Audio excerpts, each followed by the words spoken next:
గత అసెంబ్లీ సమావేశాలు జరిగిన తీరును తన జీవితంలో ఎన్నడూ చూడలేదన్నారు ఏపీ సీఎం చంద్రబాబు. సభా గౌరవాన్ని కాపాడే విధంగా ప్రస్తుత సభ కొనసాగాలని ఆకాంక్షించారు ఆయన. 23 సీట్లు గెలిస్తే తమను అవమానించారని, ఇప్పుడు వైసీపీ 11 సీట్లకే పరిమితమైందని అన్నారు. పవన్కు ఎక్కడ తగ్గాలో ఎక్కడ నెగ్గాలో తెలిసిన వ్యక్తి అని ప్రశంసించారు ఆయన. ఎప్పుడు కూడా రాష్ట్రంలో అభివృద్ధి చేయడమే కాకుండా ఉత్తరాంధ్ర అభివృద్ధి కోసం, ప్రత్యేకంగా విశాఖపట్నం అభివృద్ధి కోసం ఎనలేని కృషి చేసిన నాయకుడు అయ్యన్న పాత్రుడు గారని చెప్పి కూడా నేను మీకు తెలియజేస్తున్నాను. ఉత్తరాంధ్ర సుజల స్రవంతి, మా కరువు ప్రాంతానికి నీళ్లు కావాలని వెనకబడి క్యాబినెట్ మినిస్టర్గా దాన్ని శాంక్షన్ చేయించిన వ్యక్తి అయ్యన్న పాత్రుడు గారు. దానికి మనస్ఫూర్తిగా అభినందిస్తున్నాను. ఒక స్టేషన్లోగా అనేక పోలీస్ స్టేషన్లో కేసులు పెట్టారు.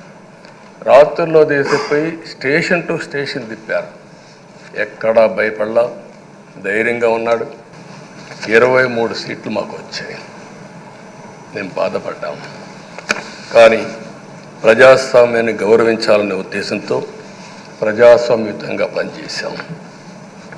23వ తారీఖు ఎన్నికల రిజల్ట్స్ వస్తే దాన్ని వక్రీకరించి 23వ తారీఖున దేవుడు రాసిన స్క్రిప్ట్ ఇది, మీకు 23 సీట్లు వచ్చాయని మాట్లాడారు. కూటమికి 164 సీట్లు వచ్చాయి. 1, 6, 4 కూడుకుంటే 11 వస్తుంది. దగ్గర 1631 రోజులు అమరావతి రైతాంగం ఆడబిడ్డలు ఉద్యమం చేశారు. ఆ 4 నెంబర్లు కలుపుకుంటే 1, 6, 3, 1 కలుపుకుంటే 11 వస్తుంది. పవన్ కళ్యాణ్ గారిని అసెంబ్లీ గేటు కూడా తాకనీయం అని పెద్ద పెద్ద డైలాగులు చెప్పారు.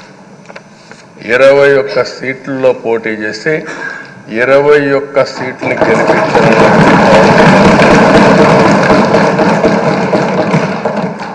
వైనాట్ 175 అని చెప్పి 11 కూడా తెచ్చుకోలేని నాయకత్వం.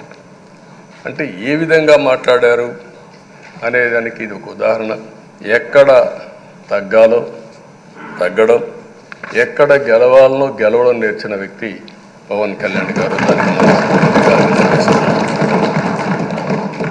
వెకిలి చేష్టలు అవి కాకుండా ఉందాతనంతో ప్రతి ఒక్కరం కూడా ముందుకు పోయే విధంగా కార్యక్రమాన్ని తీసుకుపోవాల్సిందిగానే కోరుతున్నాను. ఒక చరిత్ర సృష్టించిన యుగ పురుషుడు ఎన్టీ రామారావు గారు. వీళ్ళందరూ మనకు ఆదర్శం కావాలని మనస్ఫూర్తిగా కోరుకుంటున్నాను. అందుకని ఈరోజు ఒక పక్కన చూస్తే చట్టసభల విలువ తెలిసిన వ్యక్తి అయ్యన్న పాత్రుడు గారు. అనేక సందర్భాల్లో ఒక్కోసారి ఆవేశాలు మెంబర్లో వచ్చాయి. అవన్నిట్లో మీరు కూడా భాగస్వాములుగా ఉన్నారు.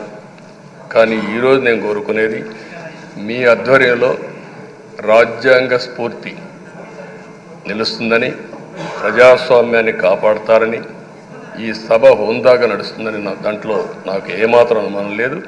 ఆ నమ్మకం ఉంది.